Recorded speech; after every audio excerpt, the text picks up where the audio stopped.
ನಮಸ್ಕಾರ ಕರ್ನಾಟಕ. 14ನೇ ತಾರೀಕು ಇವತ್ತು ವಿಧಾನಸಭೆಯಲ್ಲಿ ಧರ್ಮಸ್ಥಳದ ವಿಚಾರದಲ್ಲಿ ಏನೇನೆಲ್ಲ ನಡೀತು ನಿಮಗೆಲ್ಲ ಗೊತ್ತಿರುವಂತ ವಿಚಾರ. ನಾನು ಅದ್ರ ಬಗ್ಗೆ ಕಮೆಂಟ್ ಮಾಡೋಕ್ಕಾಗಲ್ಲ. ಯಾಕೆಂತಂದ್ರೆ ನನ್ನ ವಿರುದ್ಧ ಸಹ ಒಬ್ಬ MLA ಪ್ರಿವಿಲೇಜ್ ಮೋಷನ್ ಅನ್ನ ಮೂವ್ ಮಾಡಿದ್ರು. ಏನೋ ಸರ್ಕಾರ ತನ್ನ ಜವಾಬ್ದಾರಿಯನ್ನು ಬರಲಿ. ನಾವು ಸಹ ಯಾವ MLA ನನ್ನ ಬಗ್ಗೆ ನಕಲಿ ಅಡ್ವೊಕೇಟು ಸುಳ್ಳು ಆರೋಪಗಳನ್ನು ಮಾಡಿದ್ರು. ಅದರ ಬಗ್ಗೆ ನಾನು ಸಹ ಮಾನ್ಯ ಸ್ಪೀಕರ್ ಅವರಿಗೆ, CM ಅವರಿಗೆ, DGP ಮತ್ತೆ ಪೊಲೀಸ್ ಕಮಿಷನ್ ನಾನು ಕೂಡ ಕಂಪ್ಲೇಂಟ್ ಕೊಟ್ಟಿದ್ದೀನಿ. ಯಾವುದೇ ಕಾರಣಕ್ಕೂ ಈ SIT ವಿಚಾರ ಏನಿದೆ ತನಿಖೆ ಇದನ್ನ ಡೈಲ್ಯೂಟ್ ಮಾಡಲಿಕ್ಕೆ ನಾವು ಯಾರೂ ಬಿಡ್ಲಿಕ್ಕಿಲ್ಲ. ಯಾಕೆಂತಂದ್ರೆ ನಾವುಗಳೇ ಪ್ರಯತ್ನ ಬಿಟ್ಟು ಸರ್ಕಾರದ ಕೈಲಿ SIT ರಚನೆ ಮಾಡಿದ್ದೇವೆ. ಅಲ್ಲಿ ತಪ್ಪಾಗಿದ್ದರೆ, ಕೊಲೆಗಳಾಗಿದ್ದರೆ, ಪುರಾವೆಗಳು ಸಿಕ್ಕಿದ್ರೆ ಖಂಡಿತವಾಗಿ ಇದರ ಮೇಲೆ ಕ್ರಮ ಆಗಲೇಬೇಕು. ಕಾನೂನಿಗೆ ಯಾವ ರೀತಿ ಪ್ರಜ್ವಲ್ ದೊಡ್ಡವರಲ್ವೋ, ದರ್ಶನ್ ದೊಡ್ಡವರಲ್ವೋ, ಅದೇ ರೀತಿ ಧರ್ಮಸ್ಥಳದಲ್ಲಿ ನಡೆದಿರುವಂತಹ ಹತ್ಯಾಕಾಂಡಗಳು ಯಾರೇ ಮಾಡಿರಲಿ ಅವರಿಗೆ ತನಿಖೆ ಆಗಬೇಕು. ಇದನ್ನ ನಮ್ಮ ದೇಶದ ಸಂವಿಧಾನ ಆರ್ಟಿಕಲ್ 19(1)(a) ವಾಕ್ ಸ್ವಾತಂತ್ರ್ಯವನ್ನು ಕೊಟ್ಟಿದೆ. ಅಂದ್ರೆ ಪ್ರಜೆಗಳಿಗೆ ಪ್ರಶ್ನೆ ಮಾಡುವಂತಹ ಅಧಿಕಾರವನ್ನ ಕೊಟ್ಟಿದ್ದಾರೆ. ಆ ಒಂದು ಆರ್ಟಿಕಲ್ 19 ವಾಕ್ ಸ್ವಾತಂತ್ರ್ಯವನ್ನು ಹಿಡಿದುಕೊಂಡೇನೆ ನಾವು ಧರ್ಮಸ್ಥಳದ ವಿಚಾರದಲ್ಲಿ ಪ್ರಶ್ನೆಗಳ ಸುರಿಮಳೆಯನ್ನೇ ಮಾಡಿದ್ದೀವಿ. ಇಲ್ಲ ಅಂತ ಹೇಳ್ತಾ ಇಲ್ಲ. ಒಬ್ಬ ಅಡ್ವೊಕೇಟ್ ಆಗಿ ನಾನು ಏನ್ ಕೇಳ್ತಾ ಇದ್ದೀನಿ, ಯಾರನ್ನ ಪ್ರಶ್ನೆ ಮಾಡ್ತಾ ಇದ್ದೀನಿ ನನಗೆಲ್ಲ ಗೊತ್ತಿದೆ. ಬಟ್ ದ ಬಿಗ್ಗೆಸ್ಟ್ ಕ್ವಶನ್ ಏನು ಅಂತಂತಂದ್ರೆ ಅದನ್ನ ಇಟ್ಕೊಂಡು ಇವತ್ತು ಧರ್ಮಸ್ಥಳದ ವಿಚಾರವನ್ನು ಗಾಂಭೀರ್ಯದಿಂದ ಯಾರು ಚರ್ಚೆ ಮಾಡಬೇಕಾಗಿತ್ತು ಅದನ್ನ ಬಿಟ್ಟು ಪ್ರಶ್ನೆ ಮಾಡುವಂತ ನಾಗರಿಕರು, ನಾನೊಬ್ಬ ಸಾಮಾನ್ಯ ನಾಗರಿಕ, ಒಬ್ಬ ಅಡ್ವೊಕೇಟು, ಒಂದು ಧ್ವನಿ. ಸೊ ನಮ್ಮಗಳನ್ನ ತೇಜೋವಧೆ ಮಾಡೋದಲ್ದಿರ ನಮ್ಮನ್ನ ಬಾಯಿ ಮುಚ್ಚಿಸುವಂತ ಕೆಲಸ, ನಮ್ಮ ಮೇಲೆ ಶಿಸ್ತು ಕ್ರಮವನ್ನ, ಕಾನೂನು ಕ್ರಮವನ್ನ ಪ್ರಯೋಗ ಮಾಡುವಂತ ಬಲವಂತಕ್ಕೆ ವಿರೋಧ ಪಕ್ಷದ ಒಬ್ಬ MLA ಹೋಗಿದ್ದಾರೆ. ಅದು ಚರ್ಚೆ ಆಗುತ್ತೆ, ಸಂತೋಷ. ನಾನು ಅದ್ರ ಬಗ್ಗೆ ಟಿಪ್ಪಣಿ ಮಾಡ್ಲಿಕ್ಕೆ ಹೋಗಲ್ಲ. ಯಾಕಂದ್ರೆ ಸಭೆಯಲ್ಲಿ ಚರ್ಚೆ ಆಗಿರೋದು ಅದನ್ನ ನಾವೇ ಆಯ್ಕೆ ಮಾಡದ ಕಳಿಸಿದಂತ MLAಗಳು ಹೋಗಿರುವಂತ ಜಾಗದಲ್ಲಿ ಚರ್ಚೆ ಆಗಿರೋದ್ರಿಂದ ನಾನು ಹೆಚ್ಚಾಗಿ ಟಿಪ್ಪಣಿ ಮಾಡಕ್ ಹೋಗಿಲ್ಲ. ಜೊತೆಯಲ್ಲಿ ನಾನು ಸಹ ಇದೇ MLA ವಿರುದ್ಧ ಸ್ಪೀಕರ್ ಅವರಿಗೆ, CM ಅವರಿಗೆ, DGP ಮತ್ತೆ ಪೊಲೀಸ್ ಕಮಿಷನರ್ ಅವರಿಗೆ ನಾನು ಸಹ ಅವ್ರು ಮಾತಾಡಿದಂತ ವಿಡಿಯೋ ಮತ್ತೆ ಹುಡುಗರನ್ನ ಬಿಟ್ಟು ಹೊಡೆಸ್ತೀವಿ, ನಾನು ಹೊಡಿಬಹುದು, ಆಮೇಲೆ ನನಗೆ ಗೊತ್ತಿಲ್ಲ, ನಕಲಿ ಅಡ್ವೊಕೇಟು, ಡೋಂಗಿ, ಬ್ಲಾಕ್ ಮೇಲರು, ಯಾವ ಕೆಟ್ಟ ಪದಗಳನ್ನ ಬಳಸಿದ್ದಾರೆ. ಸೊ ಇದರ ವಿರುದ್ಧ ಆತನ ಮೇಲೂ ಕೂಡ ಶಿಸ್ತು ಕ್ರಮವನ್ನ ಜರುಗಿಸಬೇಕು ಅಂತ. ಶಿಸ್ತು ಕ್ರಮ ಅಂದ್ರೆ ಬೇರೆನೆಲ್ಲ, ಮಿಕ್ಕ 2 ವರ್ಷಕ್ಕೆ ಆತನನ್ನ ಸಸ್ಪೆಂಡ್ ಮಾಡಬೇಕು, MLA ಇಂದ ಸಸ್ಪೆಂಡ್ ಮಾಡಬೇಕು ಅಂತ ಹೇಳಿ ನಾವು ಕೂಡ ಕಂಪ್ಲೇಂಟ್ ಅನ್ನ ಕೊಟ್ಟಿದ್ದೀವಿ. ಜೊತೆನಲ್ಲಿ ನನ್ನ ಮೇಲೆ ಹುಡುಗರನ್ನ ಬಿಟ್ಟು ಓಡಿಸ್ತೀವಿ ಅಂತ ಹೇಳಿದಂತ ಆ ಒಂದು ವಿರೋಧ ಪಕ್ಷದ BJP MLA ವಿರುದ್ಧ ಕಾನೂನು ಕ್ರಮ ಆಗಬೇಕು ಅಂತೇಳಿ ಅದೇ ಸ್ಪೀಕರ್ ಅವರಿಗೆ ಮನವಿಯನ್ನ ಕೊಟ್ಟಿದ್ದೇವೆ. ಐ ಆಮ್ ಶ್ಯೂರ್ ಈ ದೇಶದ ಆರ್ಟಿಕಲ್ 14 ಹೇಳುತ್ತೆ ಇಕ್ವಾಲಿಟಿ ಬಿಫೋರ್ ಲಾ ಅಂತ. ಅಂದ್ರೆ ಕಾನೂನು ಮುಂದೆ ಎಲ್ಲರೂ ಒಂದೇ. ಯಾವ MLA Vishwanath privilege motion move ಮಾಡಿದ್ರು, ಅದೇ ಸ್ಪೀಕರ್ ಅವರ ಸಭಾಧ್ಯಕ್ಷರ ಮುಂದೆ, ಅದೇ ಸಭಾಧ್ಯಕ್ಷರಿಗೆ ನಾನು ಸಹ ಕಂಪ್ಲೇಂಟ್ ಕೊಟ್ಟಿದ್ದೀನಿ. ನನ್ನ ಕಂಪ್ಲೇಂಟ್ಗೂ ವಿಶ್ವನಾಥ್ ಪ್ರಿವಿಲೇಜ್ ಮೋಷನ್ಗೂ ಕೊಟ್ಟಿರುವಂತ ಆದ್ಯತೆಯನ್ನ, ಪ್ರಾಮುಖ್ಯತೆಯನ್ನ ಸ್ಪೀಕರ್ ಅವರು ಕೊಡ್ತಾರೆ ಅಂತ ನಾನು ನಂಬಿದ್ದೇನೆ. And believing all this believing all this ಜೊತೆನಲ್ಲಿ ಇವತ್ತು ಹೋಮ್ ಮಿನಿಸ್ಟರ್ ಅದಕ್ಕೆ ರಿಯಾಕ್ಷನ್ಸ್ ಕೊಟ್ಟಿದ್ದಾರೆ. ಅದ್ರ ಬಗ್ಗೆ ನಾನು ಟಿಪ್ಪಣಿ ಮಾಡಕ್ ಹೋಗಲ್ಲ. ಬಟ್ ನನ್ನ ಮೇಲೆ ಯಾರೋ ಒಬ್ರು ಆತನ ಮೇಲೆ ಸಾಕಷ್ಟು ಕೇಸುಗಳಿದೆ ಅಂತ, ಏನೂ ಸಿಕ್ಕಿಲ್ಲ ಅಂತಂದ್ರೆ ಹಾಕಿರುವಂತಹ ಸುಳ್ಳು ಕೇಸುಗಳ ಬಗ್ಗೆ ನೀವು ಮಾತಾಡೋದಾಯ್ತು ಅಂತಂದ್ರೆ ನನಗೇನಿಲ್ಲ. ರಾಹುಲ್ ಗಾಂಧಿ, ಇನ್ನು ಕಾಂಗ್ರೆಸ್ ಪಕ್ಷದ ಅಪೋಸಿಷನ್ ಲೀಡರ್ ರಾಹುಲ್ ಗಾಂಧಿ ಅವರ ಮೇಲೆ ಸಾಕಷ್ಟು ಕೇಸುಗಳಿದೆ, ಕನ್ವಿಕ್ಷನ್ ಆಗಿದೆ. ಆದರೂ ಸಹ ಬಿಲ್ ತಗೊಂಡ್ಬಂದು ಅಪೋಸಿಷನ್ ಲೀಡರ್ ಆಗಿ ಮತ್ತೆ MP ಆಗಿ ಎಲೆಕ್ಟ್ ಆಗಿದ್ದಾರೆ. ಯಾರೋ ಸುಳ್ಳು ಕೇಸುಗಳನ್ನು ಹಾಕಿದ್ರೆ ನಮ್ಮ ದೇಶದ ಸಂವಿಧಾನ ನಮಗೆ ರಕ್ಷಣೆ ಕೊಟ್ಟಿದೆ. ನಮ್ಮ ದೇಶದ ಕೋರ್ಟ್ಗಳು ನಮಗೆ ಬೇಲುಗಳನ್ನ ಕೊಟ್ಟು ನಿಮ್ಮ ವಿರುದ್ಧ ಇರುವಂತಹ ಸುಳ್ಳು ಆಪಾದನೆಗಳನ್ನ ನನಗೇನು ಫಸ್ಟ್ ಟೈಮ್ ಹಾಕಿಲ್ಲ.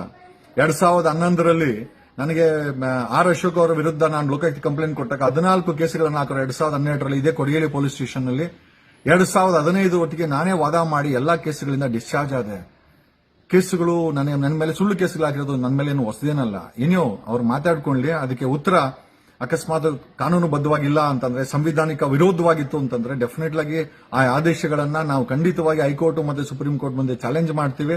ಯಾವ ರೀತಿ ಅವರಿಗೆ ಹಕ್ಕುಗಳನ್ನ ಕೊಟ್ಟಿದೆ, ಖಂಡಿತವಾಗಿ ನಮ್ಮ ಮೇಲೆ ಸುಳ್ಳು ಆರೋಪನೋ ಅಥವಾ ಸುಳ್ಳು ವ್ಯವಸ್ಥಿತ ಕಾನೂನು ಕುತಂತ್ರವನ್ನ ಮಾಡಕ್ ಬಂದ್ರೆ ಖಂಡಿತವಾಗಿ ನಾನೂ ಸಹ ಕೋರ್ಟಿನ ಮೊರೆ ಹೋಗ್ಬೇಕಾಗತ್ತೆ. Definitely I have that privilege to challenge the order or action of the government, which seems to be with what you call conspiracy and malafide intention. Definitely it will be challenged before the court ಅಂತ ಹೇಳುತ್ತಾ ಹೊರಗಡೆ ಬಂದ್ಮೇಲೆ ಮತ್ತೆ ಅದೇ MLA Vishwanath ನನ್ನನ್ನ ಮತ್ತೆ ಅವ್ರ ತೋಟದ ಮನೆ ನಾಯಿ ಅಂತನೋ ಏನೋ ಕೆಟ್ಟದಾಗಿ ಮಾತಾಡಿದ್ದಾರೆ. ಮತ್ತೆ ಹೊರಗಡೆ ಬಂದು ಮಾತಾಡಿದ್ದಾರೆ. ಯಾವ ವಿಶ್ವನಾಥ್ ಇದೇ ಸಭೆಯಲ್ಲಿ ನನ್ನ ಬಗ್ಗೆ ಅಪಪ್ರಚಾರ ಮಾಡಿ ಕೆಟ್ಟದನ್ನ ಮಾತಾಡಿದ್ರು, ಇವತ್ತು ಹೊರಗಡೆ ಬಂದು ಇನ್ನೂ ಕೆಟ್ಟದಾಗಿ ಮಾತಾಡಿದ್ದಾರೆ. ಡೆಫಿನೆಟ್ಲಿ ಇದನ್ನು ಕೂಡ ಸಭಾಧ್ಯಕ್ಷರಿಗೆ ಕಂಪ್ಲೇಂಟ್ ಅನ್ನ ಕೊಡ್ತೀವಿ, ಸಿಎಂ ಅವರಿಗೆ ಕಂಪ್ಲೇಂಟ್ ಹೋಗುತ್ತೆ. ನಮ್ಮ ಪ್ರಶ್ನೆ ಏನಪ್ಪಾ ಅಂತಂದ್ರೆ, ಈ ಕೇಸುಗಳ ವಿಚಾರ ಬಂದಾಗ ಖುದ್ದು ವಿಜೇಂದ್ರ ಅವರ ತಂದೆ ವಿಶ್ವನಾಥ್ ಅವರೇ, ಮಾನ್ಯ ವಿಶ್ವನಾಥ್ ಅವರೇ, ನಿಮ್ಮ ಪಕ್ಷದ ಅಮಿತ್ ಶಾ ಅವರು ಹೋಮ್ ಮಿನಿಸ್ಟರ್ ಏನಿದ್ದಾರೆ ಅವರ ಮೇಲೂ ಸಾಕಷ್ಟು ಕೇಸ್ ಇತ್ತು, ಗಡೀಪಾರಾಗಿದ್ರು, ಜೈಲಲ್ಲಿದ್ರು. ಈಗಲೂ if I am not wrong 2-3 case pending ಇದೆ, ಆದರೂ ದೇಶದ ಹೋಮ್ ಮಿನಿಸ್ಟರ್ ಆಗಿದ್ದಾರೆ. You mean to say Vishwanath ಅವರೇ, ಈ ದೇಶದ ಅಮಿತ್ ಶಾ ಅವ್ರಿಗೊಂದು ಕಾನೂನು, ನನಗೊಂದು ಕಾನೂನು. ರಾಹುಲ್ ಗಾಂಧಿ ಅವರು ಕನ್ವಿಕ್ಷನ್ ಆಗಿತ್ತು, ಸ್ಟೇ ತಗೊಂಬಂದು ಮತ್ತೆ MP ಆಗಿ ಅಪೋಸಿಷನ್ ಲೀಡರ್ ಆಗಿದ್ದಾರೆ. ಈಗ ರಾಹುಲ್ ಗಾಂಧಿ ಅವ್ರ ಮೇಲೆ ಎಷ್ಟು ಕೇಸ್ ಇದೆ ಅಂತ ದಯಮಾಡಿ ಪಾರ್ಲಿಮೆಂಟರಿ ಸಬ್ಮಿಷನ್ ನೋಟಲ್ಲಿ ಇರ್ತದೆ, ನೋಡ್ಕೊಳ್ಳಬೇಕು ಅಂತಂದ್ರೆ. ನಿಮ್ಮದೇ ಪಕ್ಷದ ಆದಂತ ಯಡಿಯೂರಪ್ಪನವ್ರ ಮೇಲೆ ಪೋಕ್ಸೋ ಕೇಸ್ ಇದೆ, ಸ್ಟಿಲ್ ಬೆಲ್ ತಗೊಂಡು ಆರಾಮಾಗಿದ್ದಾರೆ. ಪೋಕ್ಸೋ ಕೇಸ್ ಅಂದ್ರೆ ಗೊತ್ತಲ್ವಾ ವಿಶ್ವನಾಥ್ ಅವರೇ?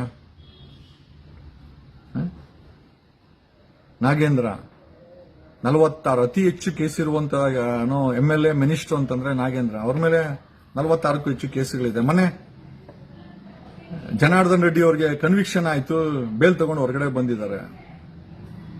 ನಾನೊಬ್ಬ ಅಡ್ವೊಕೇಟ್ ಆಗಿ ನನ್ನ ಮೇಲೆ ಸುಳ್ಳು ಕೇಸ್ ಹಾಕಿದ್ರೆ ಅದನ್ನ ವಾದ ಮಂಡಿಸಿ, ಇದೇ ಮೊದಲ ಬಾರಿ ಅಲ್ಲ ವಿಶ್ವನಾಥ್, ನಿಮ್ ದೋಸ್ತು R ಅಶೋಕ್ ಇದಾನಲ್ಲ, ನಾನು ಆತನ ವಿರುದ್ಧ KN ಚಕ್ರಪಾಣಿ ನಿಮ್ ದೋಸ್ತ್ ಇದಾರಲ್ಲ, ಅವ್ರ ಮನೆ ಪಕ್ಕದ ಟ್ರಸ್ಟ್ ಪ್ರಾಪರ್ಟಿನ ಪ್ರಶ್ನೆ ಮಾಡಿದಾಗ 2011-12ರಲ್ಲಿ ನನ್ನ ಮೇಲೆ 14 ಕೇಸನ್ನ ಹಾಕಿ 3 ವರ್ಷ ನಾನೇ ಪಾರ್ಟಿ ಇನ್ ಪರ್ಸನ್, ಎಲ್ಲಾ ಕೇಸುಗಳನ್ನ ನಾನೇ ವಾದ ಮಾಡಿ ಗೆದ್ದುಕೊಂಡಿದ್ದೀನಿ ವಿಶ್ವನಾಥ್. ಕೇಸುಗಳು ನನಗೆ ಮೊದಲ ಬಾರಿ ಅಲ್ಲ, ಹೋರಾಟ ಮೊದಲ ಬಾರಿ ಅಲ್ಲ. FIR, ಕೋರ್ಟು ದಿನ ನೋಡ್ತೀನಿ, ಪೊಲೀಸವರ ಸಂಪರ್ಕ ದಿನ ಇದೆ. ಧ್ವನಿ ಯಾಕೆ ಮಾಡ್ತೀನಿ ಅಂತಂದ್ರೆ ನನ್ನ ದೇಶದ ಸಂವಿಧಾನದ ಮೇಲೆ ನನಗೆ ನಂಬಿಕೆ ಇದೆ. ನಾವು ಆಯ್ಕೆ ಮಾಡಿರುವಂತ MLAಗಳು ಏನ್ ತಪ್ಪು ಮಾಡ್ತಾರೋ ಬಿಡ್ತಾರೋ, ನನ್ನ ದೇಶದ ಸಂವಿಧಾನ ನಮ್ಮನ್ನ ಕಾಪಾಡುತ್ತೆ. ಆ ಕಾಪಾಡುವಂತ ಶಕ್ತಿಯನ್ನು ನನಗೆ ಕೊಟ್ಟಿದೆ. ನೀನ್ ಬೇಕಾದ್ರೆ ಗಲೀಜ್ ಮಾತುಗಳನ್ನ ಆಡು, ನಾನು ಸ್ಪೀಕರ್ಗೆ ನಿನ್ ಮೇಲೆ ಕಂಪ್ಲೇಂಟ್ ಕೊಟ್ಟಿದ್ದೀನಿ, ಇವತ್ತು ಇನ್ನೊಂದು ಕಂಪ್ಲೇಂಟ್ ಕೊಡ್ತೀನಿ.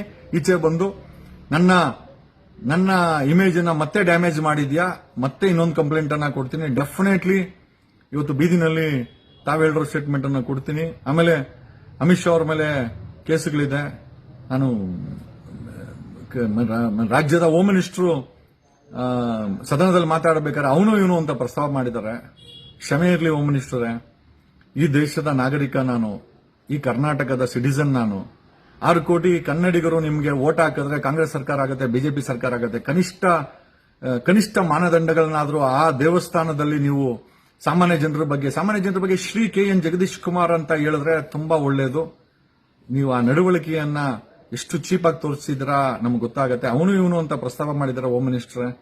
Doesn't matter, I don't file A complaint. ನಿಮ್ಮ ಏಜ್ಗೆ ಆ ಸ್ಥಾನಕ್ಕೆ ಗೌರವ ಕೊಟ್ಟು ನಾನು ನಿಮ್ಮನ್ನ ಹೇಳಕ್ ಹೋಗಿಲ್ಲ. ಬಟ್ ಸ್ಟಿಲ್ ಇಟ್ ಇಸ್, ನಾನು ನಿಮ್ಗೆ ಹೇಳಲೇಬೇಕಾಯ್ತು, ಅದಕ್ಕೆ ಹೇಳ್ತಾ ಇದ್ದೀನಿ.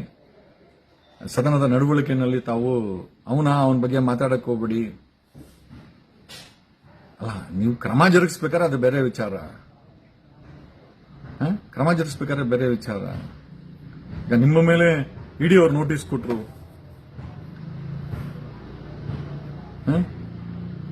ಆ ಗೋಲ್ಡ್ ಸ್ಮಗ್ಲಿಂಗ್ ಕೇಸಲ್ಲಿ ನಿಮ್ಮ ಟ್ರಸ್ಟ್ ಇಂದ ನಾವ್ಯಾರು ಏನು ಮಾತಾಡಿಲ್ಲ. ಪ್ರಶ್ನೆ ಮಾಡ್ತೀವಿ, ಪ್ರಶ್ನೆ ಮಾಡೋದು ನಮ್ಮ ಹಕ್ಕು. ಹೋಮ್ ಮಿನಿಸ್ಟರ್ ಪರಮೇಶ್ವರ ಪ್ರಶ್ನೆ ಮಾಡೋದು ನಮ್ಮ ಹಕ್ಕು, ನಾವು ಪ್ರಶ್ನೆ ಮಾಡೇ ಮಾಡ್ತೀವಿ. That's a fundamental right, guaranteed and given by the constitution of India, which we will do it and which we will take it. ಜೊತೆನಲ್ಲಿ ಕೇಸುಗಳ ವಿಚಾರ ಬಂದಾಗ ನಮ್ಮ ಪ್ರೆಸೆಂಟ್ ಏನು ಸರ್ಕಾರದಲ್ಲೆಲ್ಲ ಎಷ್ಟೋ MLAಗಳ ಮೇಲೆ 16 ಕೇಸುಗಳಿದೆ. Highest number if I am not wrong Nagendra ಅವ್ರ ಮೇಲೆ. ಮಿಕ್ಕಿದೆಲ್ಲ ಲಿಸ್ಟ್ ನಿಮ್ಗೆಲ್ಲ ಗೊತ್ತಿದೆ. ದಯಮಾಡಿ don't force to break and ನೀವು ನಮ್ಮ ಮಾನದಂಡಗಳನ್ನ ಪ್ರಶ್ನೆ ಮಾಡಿದ್ರೆ ನೀವು ಕೂಡ ಯಾವುದೇ ರೀತಿ ಕಡಿಮೆ ಇಲ್ಲ ಅಂತ ತೋರಿಸಬೇಕಾದಂತ ಪರಿಸ್ಥಿತಿ ಉದ್ಭವ ಆಗುತ್ತೆ. ನಾನು ಹೇಳೋದಲ್ಲ, ಹೋರಾಟದಲ್ಲಿ ನಾವು ಇದನ್ನೆಲ್ಲ ನೋಡಿ ಬಂದಿದ್ದೀವಿ. ನನ್ನನ್ನ ನಕಲಿ ಅಡ್ವೊಕೇಟ್ ಅಂತದವ್ರಿಗೆ ಒರಿಜಿನಲ್ ಸರ್ಟಿಫಿಕೇಟ್ಸ್ ಗಳನ್ನ ಸ್ಪೀಕರ್ ಅವರಿಗೆ ಸಿಎಂ ಅವ್ರಿಗೆ ಕಳಿಸಿದ್ದೀನಿ, ವೆರಿಫೈ ಮಾಡಲಿ. ಎಲ್ಲಿ ಬಾರ್ ಕೌನ್ಸಿಲ್ ನಮ್ಮನ್ನ ಅಡ್ವೊಕೇಟ್ ಅಂತ ಹೇಳಿದ್ಮೇಲೆ ನೀವ್ ಯಾರ್ರಿ ಅದನ್ನ ಹೇಳಲಿಕ್ಕೆ? ನಕಲಿ ಅಡ್ವೊಕೇಟು, ನುಗ್ಗೊಡಿತೀವಿ, ಇಷ್ಟೆಲ್ಲ ಕೇಳಿಸ್ಕೊಂಡು ಸರ್ಕಾರ ಬದುಕಿದೀಯಾ? ಕ್ರಮ ಜರುಗಿಸಕ್ಕೆ ಆಗದಂತ ಸರ್ಕಾರ ಪ್ರಶ್ನೆ ಮಾಡೋ ನಮ್ಮಂತವ್ರ ಮೇಲೆ ಏನೋ ಕಾನೂನು ಕ್ರಮ ಜರುಗಿಸಿ ಅಂತ ಹೇಳಿದಾಗ ನೀವೇನಾದ್ರು ನಿಮ್ಮ ನಡವಳಿಕೆಯಲ್ಲಿ ತಪ್ಪಿದ್ರೆ ಖಂಡಿತವಾಗಿ ಅದನ್ನ ಹೈಕೋರ್ಟ್ ಅಲ್ಲಿ, ಸುಪ್ರೀಂ ಕೋರ್ಟ್ ಅಲ್ಲಿ ಪ್ರಶ್ನೆ ಮಾಡ್ತೀವಿ. ಅದು ಆಯ್ಕನ್ನ ನಮಗೆ ಸಂವಿಧಾನ ಕೊಟ್ಟಿದೆ, ಮಿಕ್ಕಿದೇನಿಲ್ಲ. ಹೋಪ್ ಸ್ಪೀಕರ್ ಅವರು ನನ್ನ ಕಂಪ್ಲೇಂಟ್ ಅನ್ನು ಕೂಡ ಅಷ್ಟೇ ಪ್ರಾಮುಖ್ಯತೆಯನ್ನ ಕೊಟ್ಟು ವಿಶ್ವನಾಥ್ ತಪ್ಪು ಮಾಡಿದ್ರೆ ಆತನ ಮೇಲೆ ಕ್ರಮ ಜರುಗಿಸಲಿಕ್ಕೆ ಆದೇಶ ಮಾಡ್ತಾರಂತ ನಾನು ನಂಬಿದ್ದೇನೆ. That's a people's belief. Thank you. ವಂದನೆಗಳು. ಏನಾರ್ಯ?